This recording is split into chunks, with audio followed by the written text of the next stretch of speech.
Hi everyone, this is Matt Archambault from DrawingTutorialsOnline.com, and I have decided to do another podcast this week. Okay, I've already put podcast number 6 out, I believe, on Texture, and I started this new tutorial, and a lot of members, this is going to be podcast number 7, a lot of members have been requesting that I do a tutorial on hair, and not just any hair, but like wavy hair, curly hair. So I decided to kind of give them what they wanted and do like a crazy kind of out of control hair tutorial. Okay, and I'm in the beginning stages. I'm actually trying something a little different, and I'm going to point out, I'm going to give you some tips on this video in a second. I tried something very different this time around on the tutorial. I'm photographing each step of the way. Okay, and normally what I do on the site is I just really go major video, and I start that way, and I really don't photograph the process. But this is going to be more of a multimedia piece. I'm going to photograph the process each step of the way from the very beginning of my first couple of lines. I already did that this morning, and then I'm also going to film some aspects of it, and maybe by the end of this I'm going to have a lot of information. It's going to be a portrait tutorial as well. But you know, let's talk about drawing hair. Now you can see here I've got this kind of laid out, and it is very light. Okay, now I work slow, and you know, there are times if I'm drawing in class, I'll commit. Absolutely, I'll commit, and I'll press down hard on the pencil, and I'll just kind of put down some confident line for like a gesture drawing. But for this type of drawing, I am just totally going to build up my tones, and we're dealing with a hair tutorial, how to draw hair, and hair is extremely soft. So what I'm doing here, while I am measuring all these negative spaces, getting in all these like funky shapes of each strand of hair, I am working from light to dark. Okay, now a lot of students in my class will leave me and they work light to dark, and they tend to be a little timid when they first start their drawings. So I'm really starting to emphasize the importance of doing gesture lines and being able to do that with confidence, and not just doing this light to dark kind of safe way of drawing.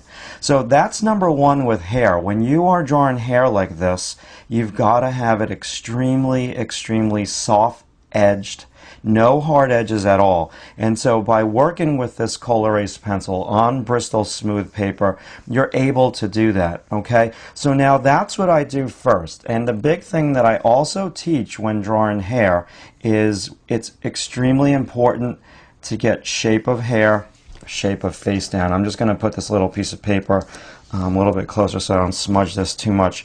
Very important. Like, I started this drawing right here. Okay, and I really started looking at the angles. I'm not going to turn this into an angles demo, but that's honestly what I was looking at when I was drawing the hair versus the forehead. And so that is huge when you're drawing hair. It's a huge technique, and it's very valuable. You always want to, you know, shape of hair versus shape of face, combined with very soft edge to the hair.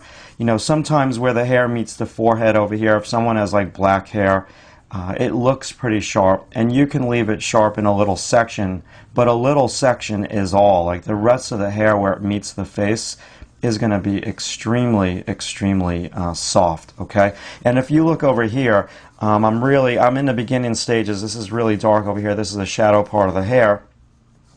And I'm in the beginning stages of just kind of blocking in my tone. So this is just going to really blend in totally with the sternomastoid muscle, and maybe I'll have like a hard edge over here. Definitely a hard edge on this part of the forehead and a hard edge on this part of the face, but this whole side of the hair where it meets the face is going to be extremely soft.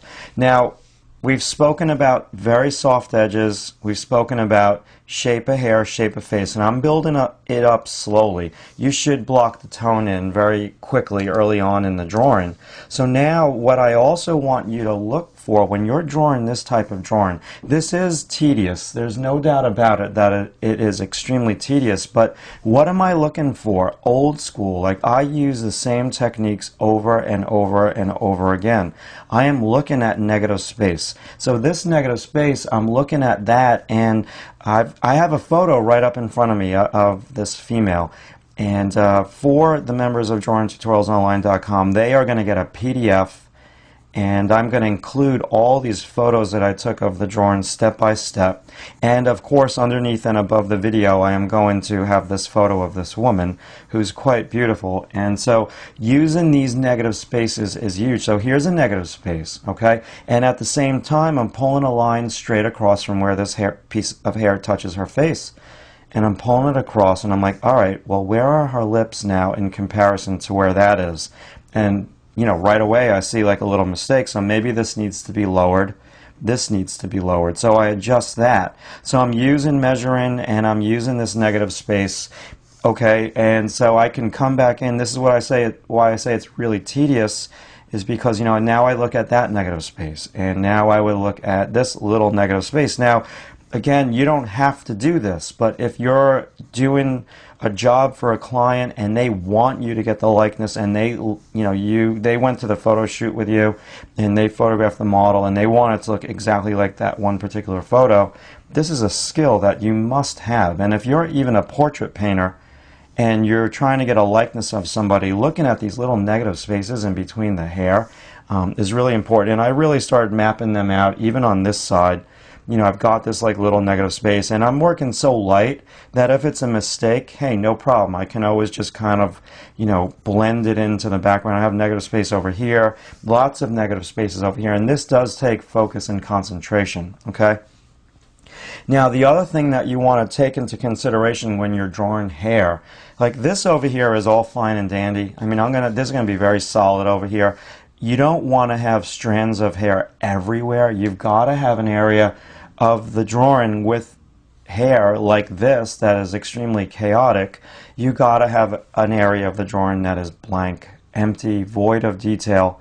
And if you look at a lot of great paintings, the artist always will leave that section of the shadow area void of detail. So where am I going with this? What's the big picture item that I'm trying to teach you? Number one, you've got to have your pencil strokes go with the lay of the land, the way the hair is combed, the way the hair is laying, the way, in this instance, the way the fan is blowing this woman's hair.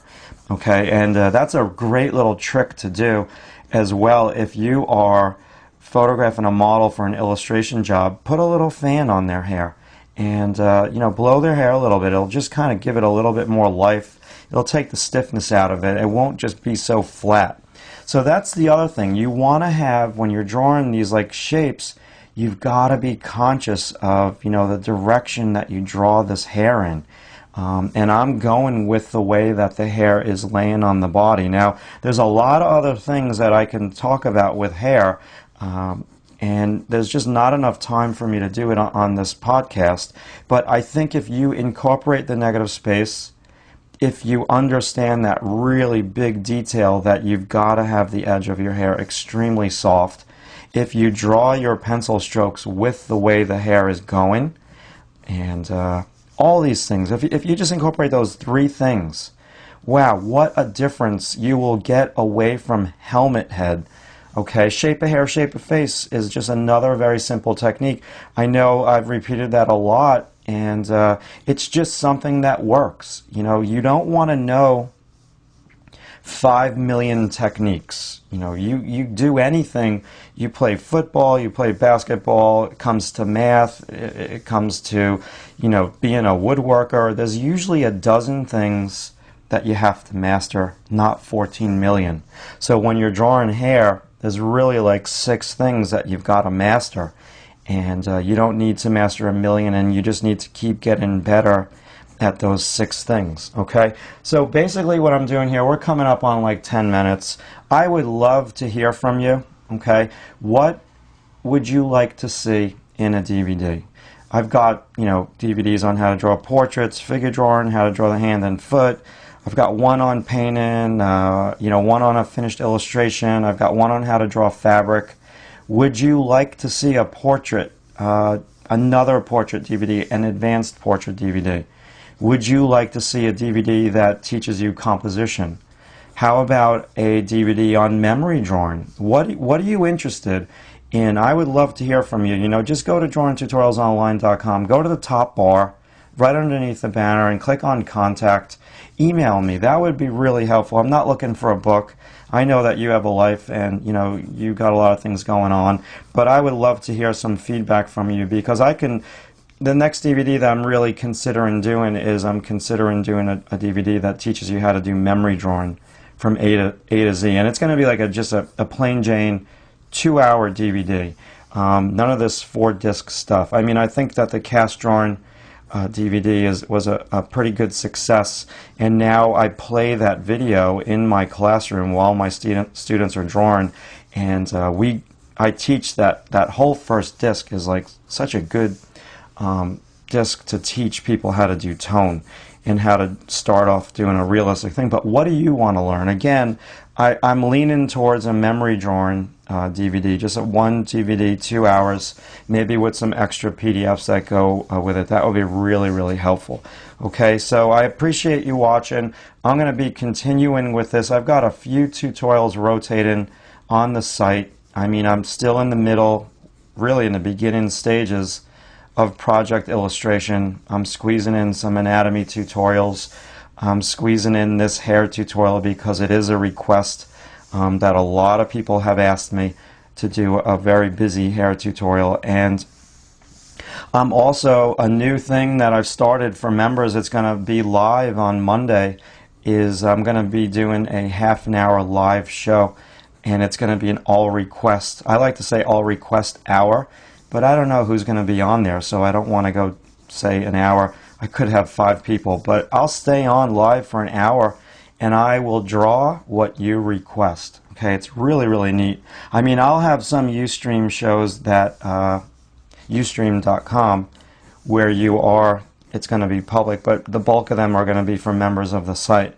And if you want to get involved with that, if you are a member, you have to join Twitter, because you are going to chat with me while I'm drawing via Twitter. And it would be nice if you had a Ustream account as well. You can log right on there. And my Ustream show is probably ustream.com/drawingtutorialsonline.com. So this is a real long podcast. I'm at my limit. So yeah, those are the 4 quick little tidbits on how to draw hair. Thanks for watching.